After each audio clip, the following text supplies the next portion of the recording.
And we were not fun this one. Well, she woke us like, by the way, I woke up to the class and I support like, to go like, mental health. The roof's like, I just like all these are like that. It's like, just fell over.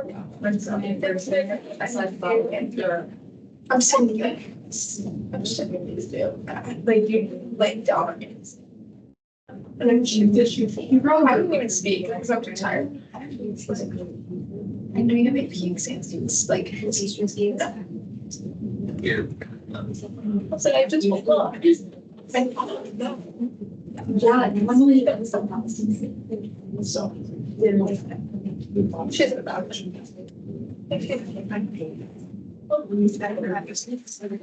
It's a six. I thought, but there's a key. It's like then I promise.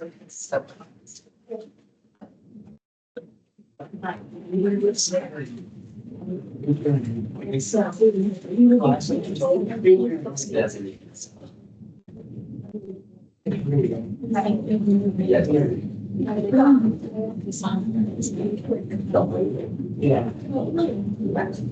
They weren't even. And learning to say something. So I was like, no, I don't know. Because it's like, yeah, but I tried to. Like, direct to the point. I used to spend when I lost it, I like, and it's more than. No, I thought that it was because it was already in the beginning, but I wasn't and stuff. I didn't have so I was like, beginning, but like writing and then studying more and writing. Whatever they do, other than other needs, like I got current, but really I'm not saying. Sure. I just was Oh, yeah. But he said he had to finish the module because it's easy.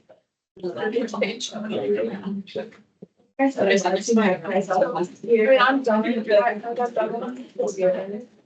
I took the science. I feel like I did that.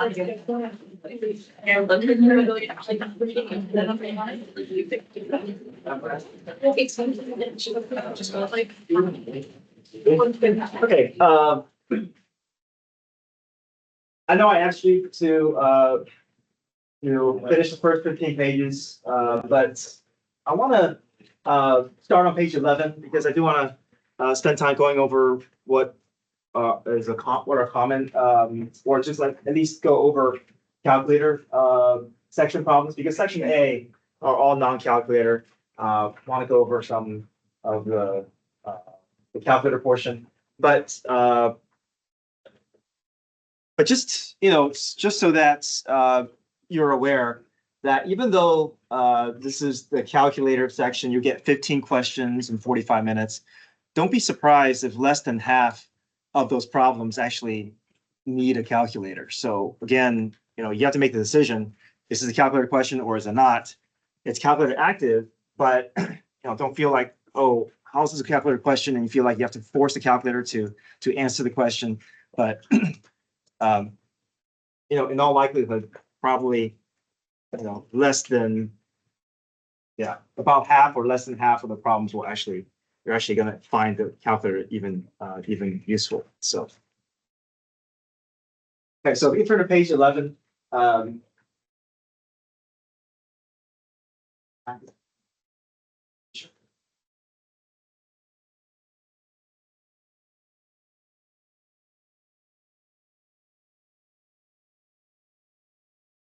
Okay, so I want us to start with 78. This is on page 11 in your packet 6. Okay. It says the graph of e to the tangent of x crosses the x-axis at one point in the interval.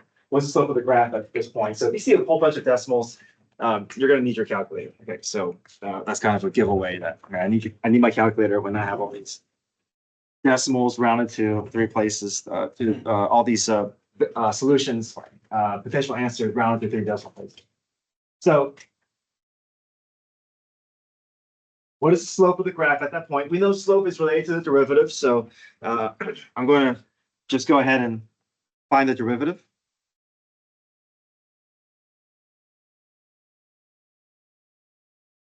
But sorry, first thing though, it says before we get to the derivative, this graph crosses the x-axis at one point. So I guess we do have to figure out, where is this graph actually crossing the x-axis? So let's graph the y equals e to the 10x minus 2.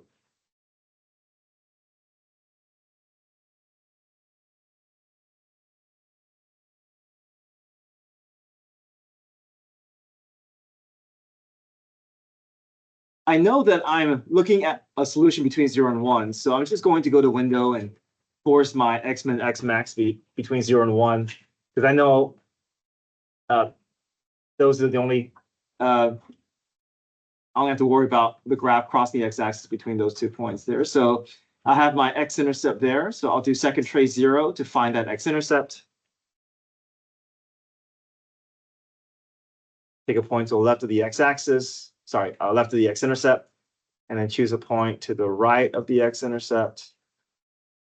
Hit enter second time, hit enter a third time, and I get 0.606. So after I graphed this curve,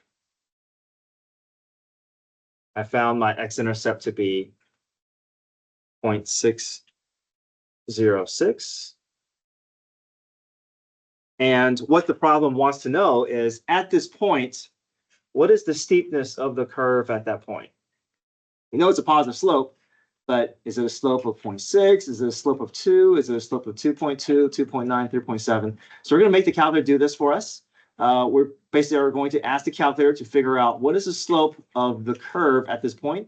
And we have our calculator feature, Math 8, available to us. So why don't we just do y prime of 0.606. So Math 8 will get us to where we need to be. So I'll do Math 8. And I have my function held under y1. So I'll do alpha trace y1, x equals 0.606. So this is going to allow the calculator to find for us the steepness of this curve at that point. 2.959, which is closest to 2.961. I think what I did was, if I had rounded it to a few more decimal places, I would have been more accurate. But it's 2.961.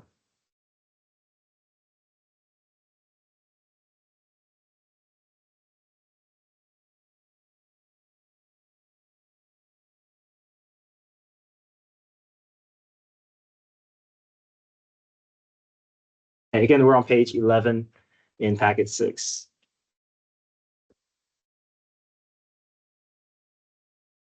Right. So a lot of these calculator questions are going to feel pretty fast. And so it's also very likely that when you take this portion of the AP exam, 15 multiple choice questions in 45 minutes, you're going to have some additional time that you may just have to kind of wait it out. So just be aware. Sometimes you almost feel like you have too much time for this section relative to the other parts of the test. Okay, 79. A particle moves along the x-axis. The velocity of the particle at time t is given by v of t. The acceleration is given by a of t. Which of the following gives the average velocity of the particle from average velocity is defined as change in position over the change in time, but it's also defined as average value. So just to kind of give you an idea, there's 2 ways that we can do average velocity. Okay. And this kind of goes beyond the scope of this problem, but I think it's good to make that connection. So average velocity can be defined as the change in position divided by the change in time.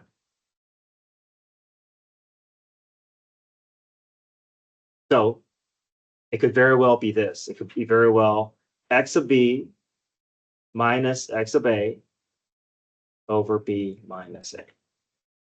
Okay. We don't see that to be an option here. Okay. Average velocity can also be thought of as average value.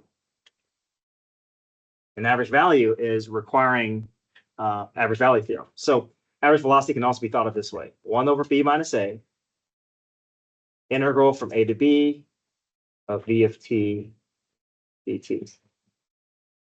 Okay, that's also average velocity. And if these are both average velocity, why do they look so different? And are they even the same thing? So I just want to prove to you that this can be turned into this, right? It's just from a different perspective. If I'm at the position level, then it's the slope. If I'm at the velocity level, then it's the antiderivative divided by the width.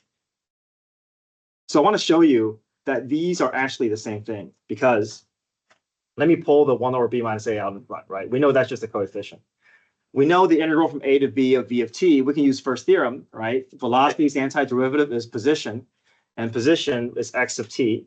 And we can make this x of b minus x of a, right? This is just first theorem, right? First theorem, the antiderivative is just x of b minus x of a. And now if you look, x of b minus x of a divided by b minus a is the same thing as that. So I just want to do a little bit of a tangent just to kind of show, depending on what data you're given, average velocity may either be the slope of position, or it could be the average value of velocity. But even though they look different, we could very well make it so that, work it through to show that they're actually equivalent to each other.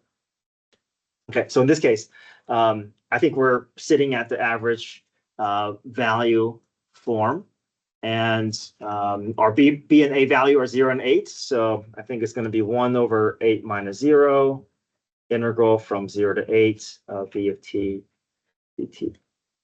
So that's going to match up best with answer choice B.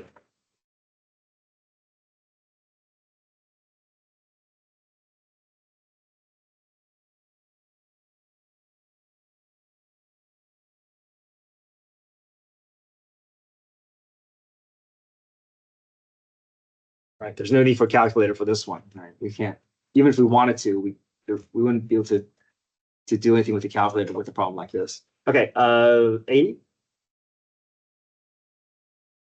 The graph of f prime is shown.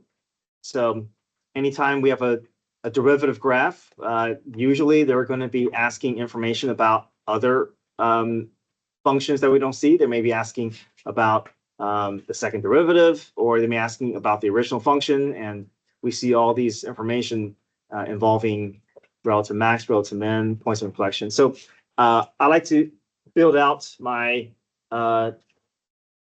my slope sign line. That way I can have a more visual connection with what the actual graph is looking like. So as a reminder, your derivative graph, your above and below the x-axis represents positive and negative slope. On the x-axis represents slope 0 on the original graph. So here's my slope sign line. There's a x-intercept at -3 and 2. To the left of -3, my f prime graph is clearly below the x-axis, which is indicating to me that the original graph is going to be exhibiting negative slope. So it's going to start off negative slope, and then between -3 and 2, it's all living above the x-axis. So the actual graph, actual function graph, is going to be rising. And then to the right of 2, it falls back to below the x-axis, so negative slope. So these arrows are helpful because these kind of give us a better idea how the actual graph is looking like. The actual graph is going to be falling, rising, and falling again. So we can expect a relative minimum at -3, a relative max at 2. Now moving on to concavity. Anytime we have a max or min of the f prime graph, we can expect that location to be the point of inflection of the original graph. So we know there's a point of inflection at 0. Anytime I have a positive slope, I know that's going to translate to concave up on the original graph. don't look at the shape of this graph. We can't say, oh, this is concave down, this is, concave up.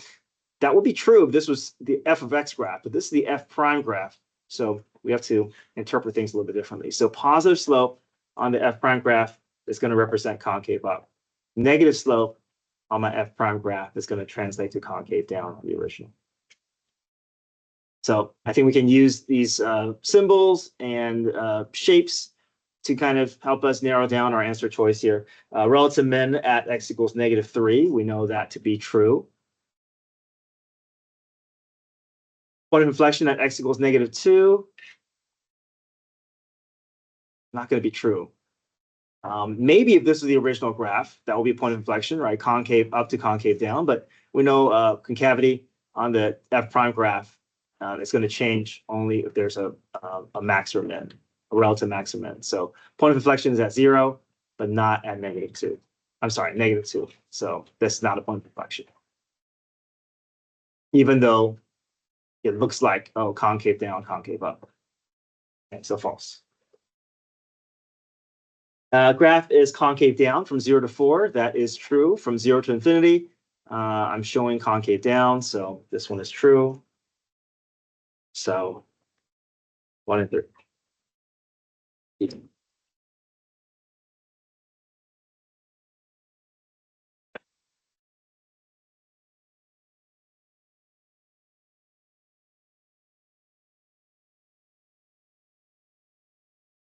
Okay, try 81.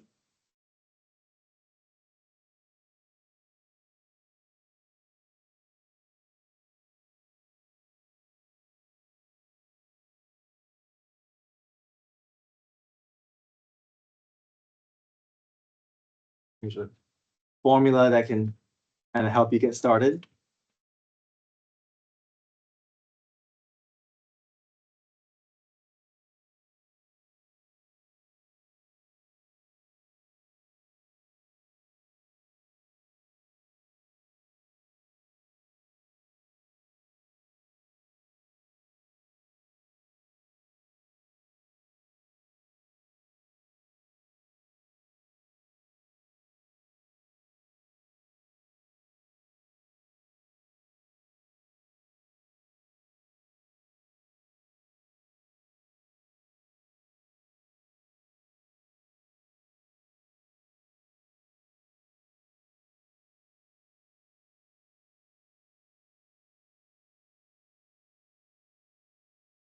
Okay, water is pumped into a tank at a rate of R of T. Gallons per minute, where T is the number of minutes since the pump was turned on. If the tank contains 800 gallons of water when pump was turned on, how much water to the nearest gallon is in the tank after 20 minutes? So if we know how much there is to begin with, and if we know the rate at which water is coming in, we can use integral to get all of our units in terms of gallons. So I want my final amount. My initial amount is going to be 800 gallons. And I just have to figure out if I do the integral from 0 to 20, I can accumulate that rate over a period of time, and I can basically convert that gallons per minute up to gallons, because I need this to be in terms of gallons, right? This can't stay as gallons per minute. So I'm going to take the antiderivative to get that rate up to the units that I want. So gallons plus gallons equals in terms of gallons. So this is calculated. Make the calculator do the work for us here. Math 9 from 0 to 20 of R of T.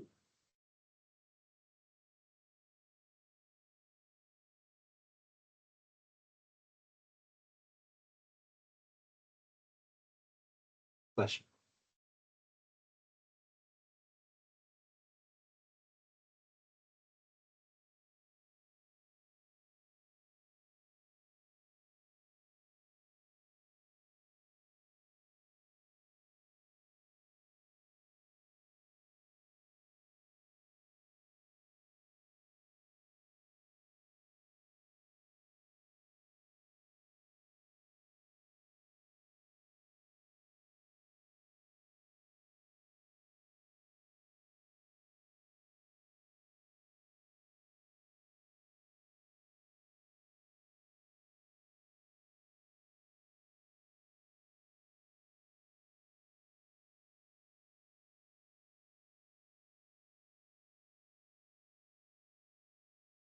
Okay, 82.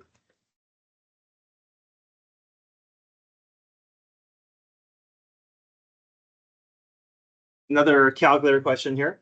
If f prime is given, then f has a local maximum at. So let's use the calculator to graph f prime, and just keep reminding ourselves that this is the f prime graph. So we're looking for a place for an x-intercept where the graph is going to change from a positive slope to a negative slope, or above the x-axis to below the x-axis.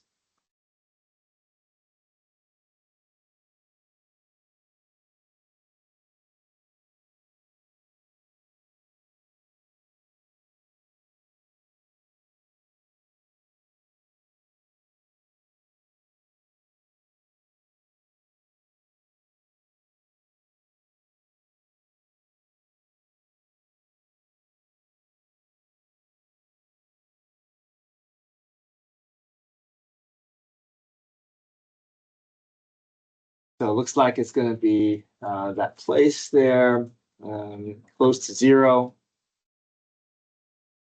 Let me adjust my window here, or you can do zoom box and just put a box around that region that you want to look at.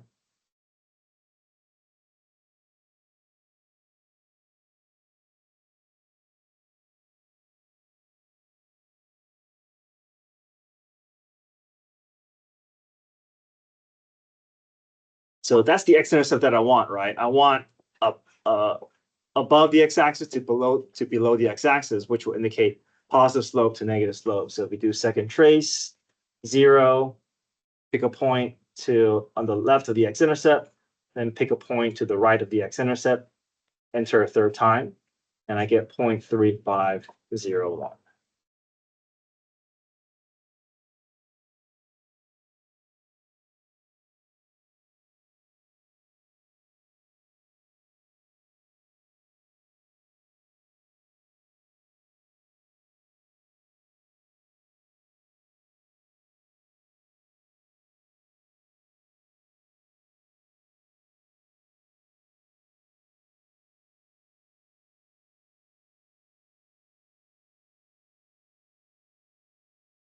Going from a positive slope to a negative slope, that's causing it to be a relative max.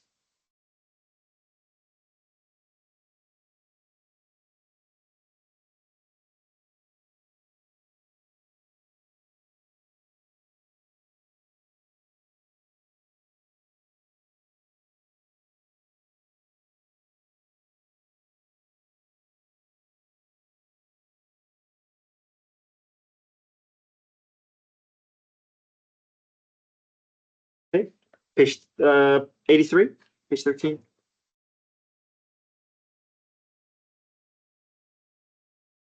The graph above gives the velocity of a car from 0 to 8 seconds. Of the following, which is the best estimate of the distance traveled by the car until the car comes to a complete stop? So this is the velocity of the car. The velocity is starts off at 50 feet per second, and then it slows down, and by the time it hits 8 seconds, it's reached a complete stop. So if we find the area under the graph, we can figure out how much distance he has covered in that time period. So, this is by no means going to be accurate, but if we can just draw a bunch of rectangles, we should be able to estimate, using rectangles and triangles, we can estimate the area under this graph and then find the one that is the closest fit. So there's more than one way to do this, but I just decided, okay, I see a rectangle here, so 4 times 30 is 120. Here I see this is close to the shape of a rectangle here, so 3 times 20 is 60, and then this is similar to looking like a triangle here, 1/2 base times height, so I made that 1/2 4 times 20. But you could have done smaller rectangles, you could have done a larger triangle, but my number ended up being 220, so it was close to 210, and there's enough of a gap where, even if you made a slight overestimation or underestimation, you're still going to be closest to 210.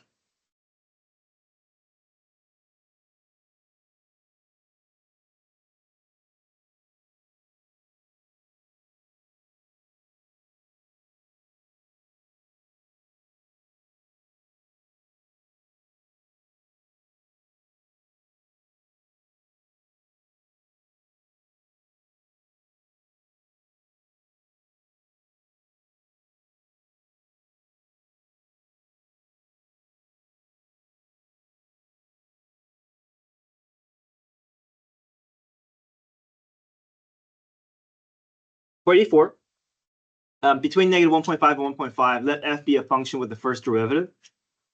Which of the following is the graph where graph is concave down? So again, we're just going to graph f prime.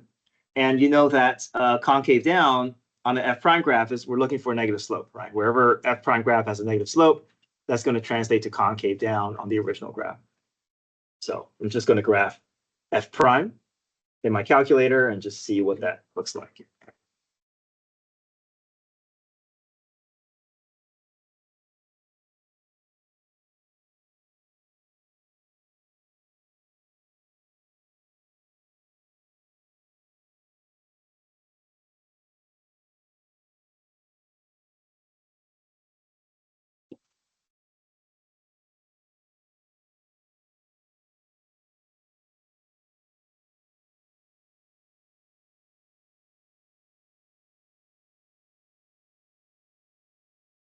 Here's my f prime graph. So whenever my f prime graph is experiencing negative slope, I know that is going to translate to concave down. And if they were asking for points of inflection, then I will look at the max and mins.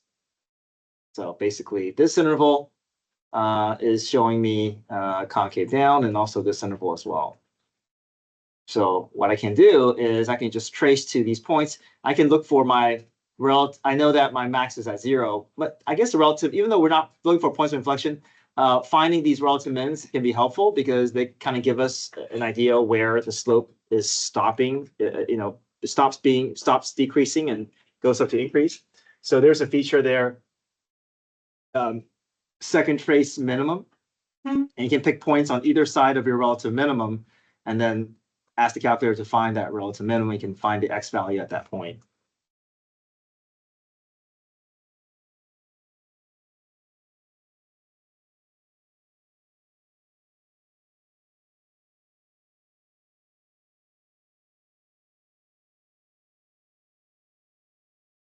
-1.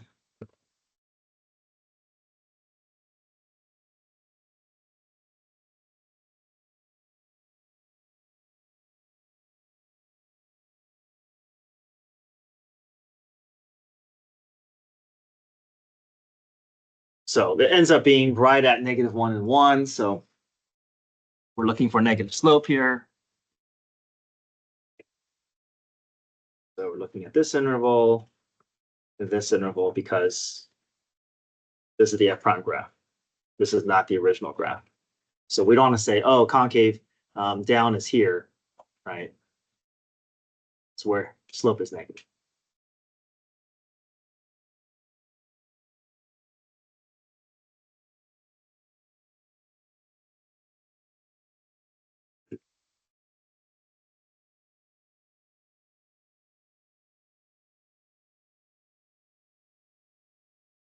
Right, so a lot of these questions are involving giving you a derivative graph and then asking you information about relative max, relative min, point of inflection, increase, decrease. So same thing here, 85. Looking for an x-intercept where my graph is changing from above the x-axis to below the x-axis.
Okay, 86.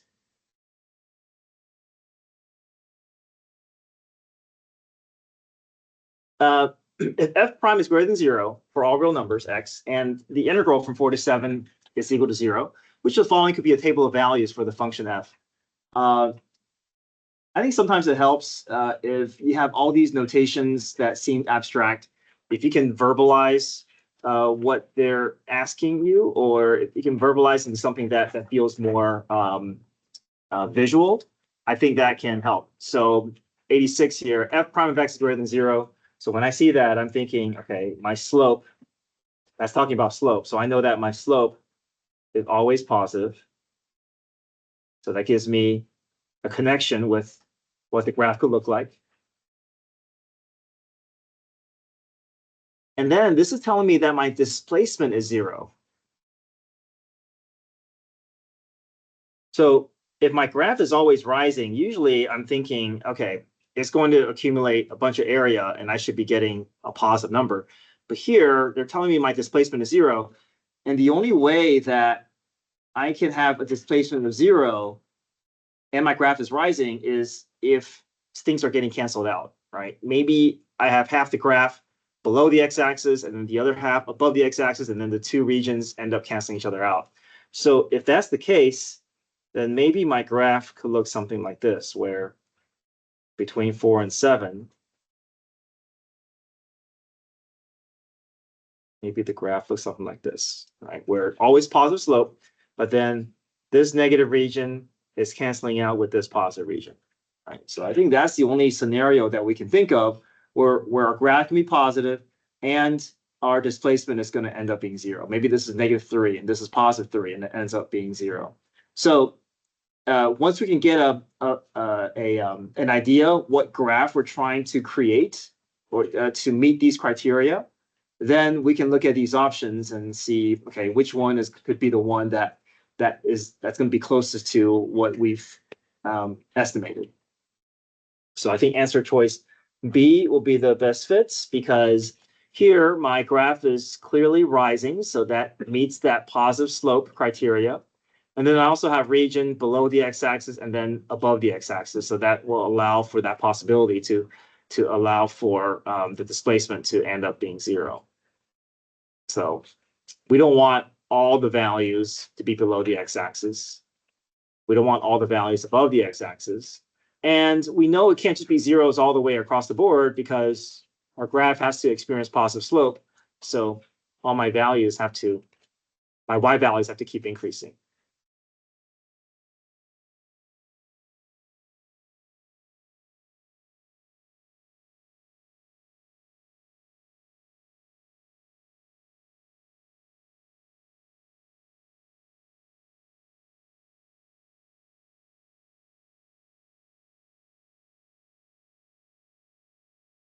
Page 15.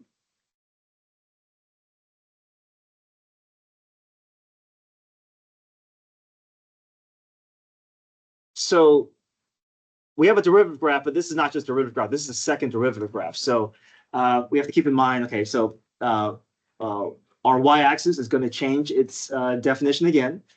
For a regular function, the y-axis represents the location of the graph. F prime, the y-axis is the slope value of the graph.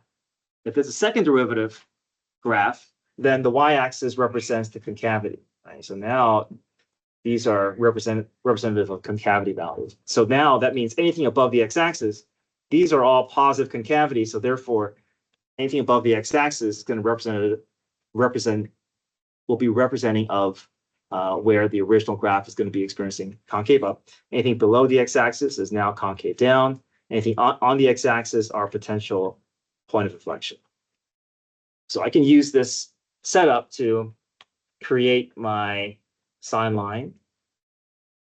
My x-intercepts are -1, 1, and 3. And then I'm starting below the x-axis, so that's going to correspond to concave down. Then shows to be concave up, and then back to concave down, and back to concave up. Again, we want to kind of resist the temptation and look at the shape and say, okay, concave down, concave up, but because this is not the original graph, right? This is the second derivative graph, so all of these y values are representing of something else.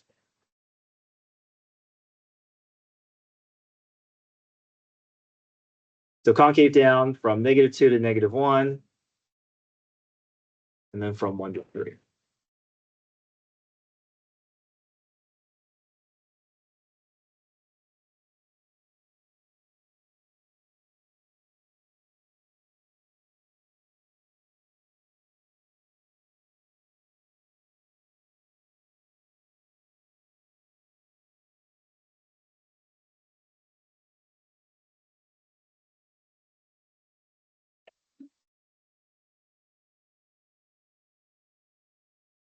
A shadow problem here, page 15.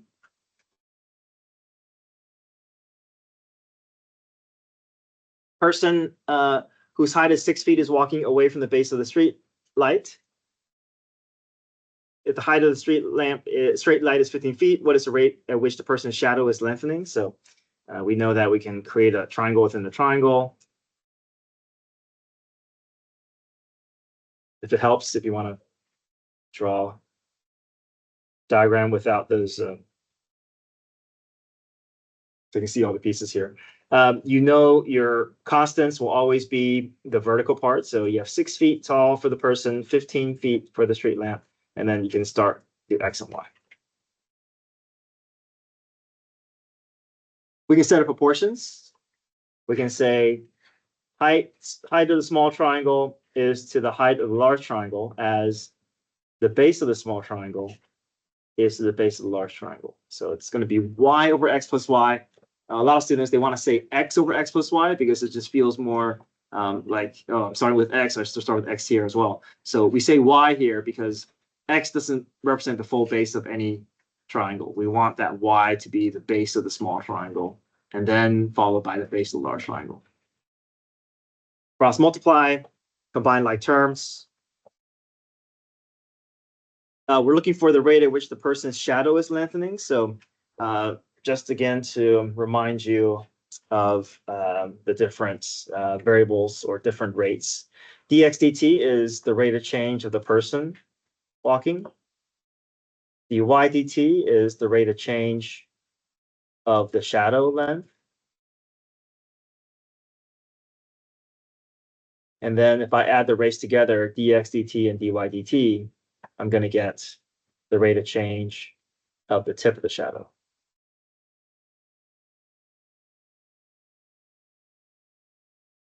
So I'm going to come down here and cross multiply, combine like terms, and then find the derivative. This is going to be related rates. So if I see x and y in my equation, I'm going to be expecting dx dt and dy dt to show up. But let's get this equation a little bit easier to work with here. So I'm going to cross multiply.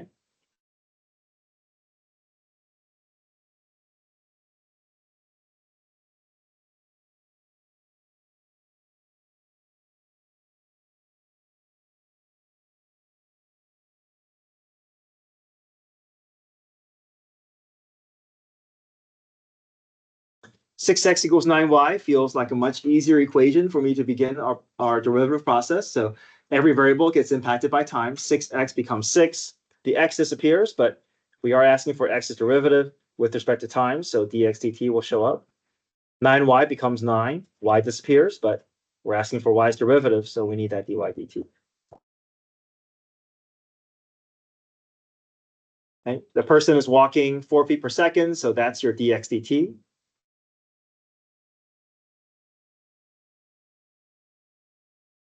And it says find the rate at which the person's shadow is lengthening. So all we need to find is dy dt. We don't have to add the rates together. They're not asking for the tip of the shadow.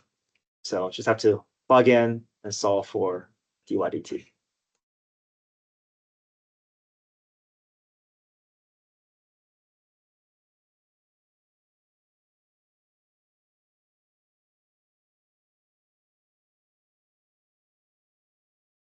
And then use your calculator. It's going to be around 2.6.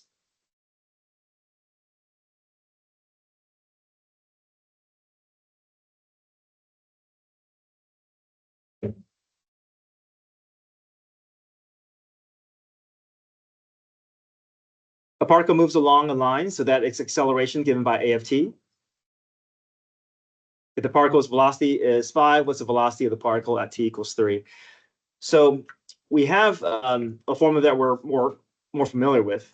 The final position equals initial position plus displacement.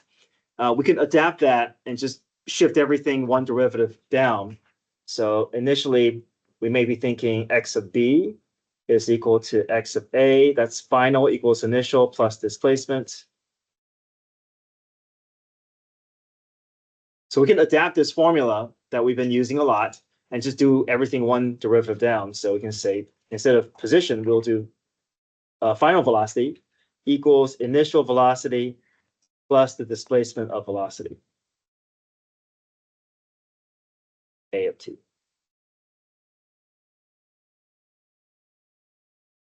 So we take a formula that we know and just adapt it for the problem that we're trying to solve.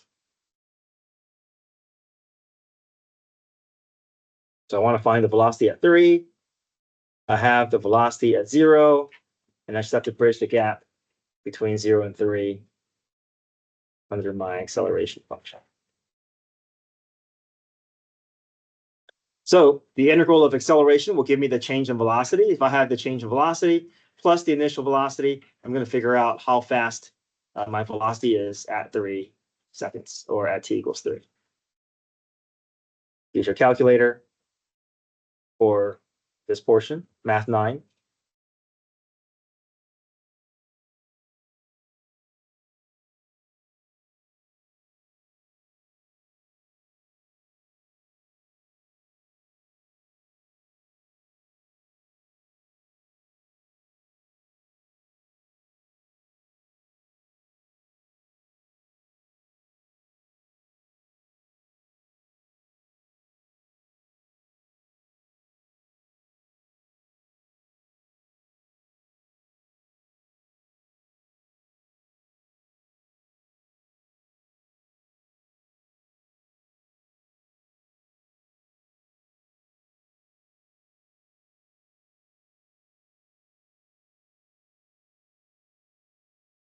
Number 90.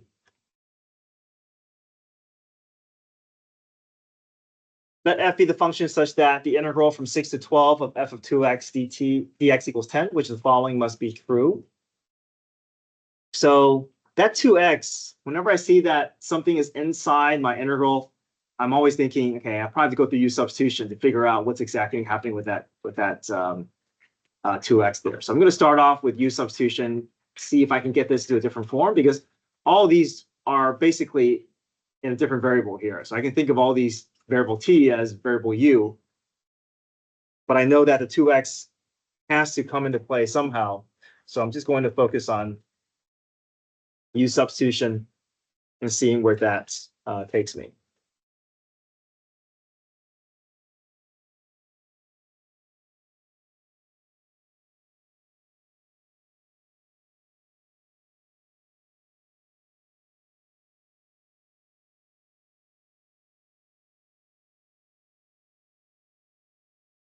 Replace 2x with u, replace dx with du over 2. I can push that 2 out as a 1/2.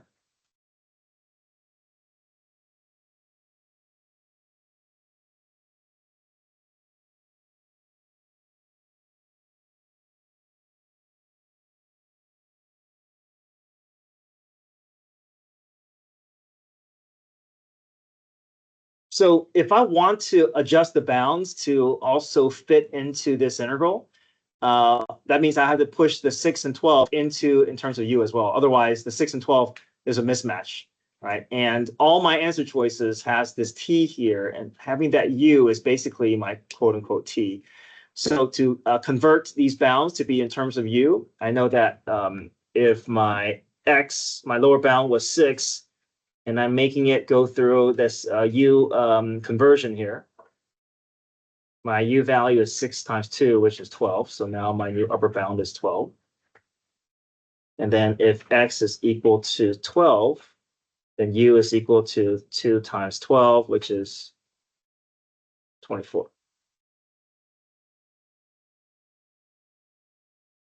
So let's see what we have here. I know that the integral, 1/2 integral from 12 to 24 of f of u du is equal to 10. I know this much is true. I know I'm using u variable instead of t, but it's essentially, there's basically 1 for 1 here. So if I look at my answer choices here, I do see a bunch of 12 to 24. So that's probably where I need to go. But if I want to get rid of that 1/2, because all my answer choices doesn't have any coefficient in front, I'm going to shift that 1/2 over to the right side. So if I multiply everything through by 2, I get the integral from 12 to 24 of f of u du is equal to 20. So I know that this is the statement that I'm going to go looking for. So I do have something that looks like that. 12 to 24, they use variable t. I'm using variable u, but essentially it's the same process. So answer choice B.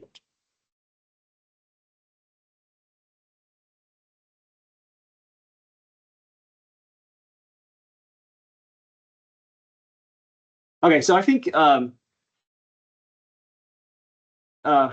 it's worth going over the calculator section so you can kind of get an idea as to what type of questions they like to ask in the calculator section. A lot of it is either Math 9 or Math 8 or graphing a derivative graph or looking for the x-intercept and just being able to interpret that. So that's going to be most of your calculator active problems on your multiple choice portion. Okay, so tonight, if you can work on page 16 through 30, I think tomorrow I'm going to be picking problems from those pages. So I'm a little behind from the pacing schedule, but I think it's worth going over these AP problems. All right, come get your phones.